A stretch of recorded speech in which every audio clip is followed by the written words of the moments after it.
Hello, ഇന്നലെ video ഇടണം എന്ന് കരുതി തന്നെയാണ് ഞാൻ സ്കൂളിൽ നിന്ന് വന്നത്. പക്ഷേ കഠിനമായ ബാക്ക് പെയിൻ, കഴുത്ത് വേദന, തലവേദന, വയറുവേദന ഇതൊക്കെ കൊണ്ട് ഞാൻ ആകെ കുഴങ്ങിയിരിക്കുകയായിരുന്നു.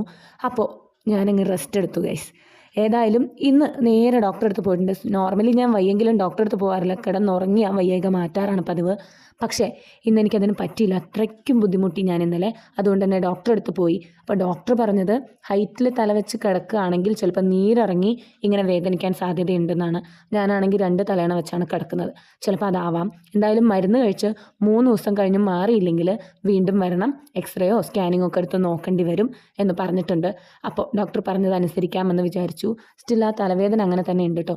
ഇന്നലെ ഉറങ്ങാൻ വളരെയധികം ബുദ്ധിമുട്ടി. പക്ഷേ ഋഷൻ്റെ ഒരു മസാജ് ഉണ്ട്, അതിങ്ങനെ ചെയ്ത് തന്നെ സമാധാനിപ്പിച്ച് അങ്ങനെ ഞാൻ ഉറങ്ങി. ഇടയ്ക്ക് ഉറക്കത്തിൽ എണീറ്റ് വീണ്ടും തലവേദന വന്നെങ്കിലും വീണ്ടും ഋഷറിൻ്റെ മസാജ് എനിക്ക് ആശ്വാസമായി. ശരിക്കും പറഞ്ഞാൽ എനിക്ക് വയ്യെങ്കിൽ ഋഷറിന് ഉറക്കമുണ്ടാവില്ല കേട്ടോ. ഏതായാലും ഹോസ്പിറ്റലിൽ നിന്ന് വന്ന പാടെ പുറമേയുള്ള ബാഹ്യശക്തികളെയൊക്കെ ഞാൻ അങ്ങ് അഴിച്ചു വെച്ചു.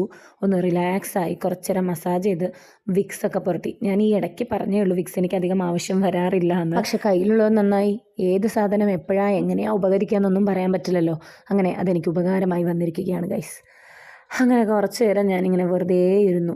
ഞാൻ വീഡിയോ ഓണാക്കി വെച്ചിട്ടുണ്ടെന്ന് പോലും കുറച്ച് നേരത്തേക്ക് ഞാൻ മറന്നു കേട്ടോ. ഇതാ ഈ കാണുന്ന തലയണയാണ് ഞാൻ വെക്കാറ്.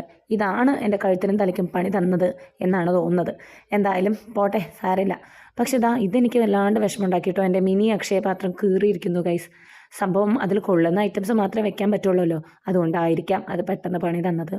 പിന്നെ നാളെ എന്തായാലും സ്കൂളിൽ പോകണം എന്ന് വിചാരിച്ചിരിക്കുകയാണ്.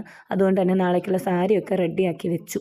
നല്ല ഉഷാർ കുറവുണ്ട്. അതെൻ്റെ മുഖത്ത് നിങ്ങൾക്ക് കാണാൻ പറ്റുന്നുണ്ടാവും, എൻ്റെ സംസാരത്തിൽ നിങ്ങൾക്ക് മനസ്സിലാവുന്നുണ്ടാവും.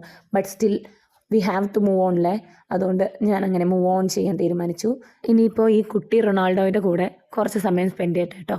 അപ്പോൾ tata, bye bye, see U.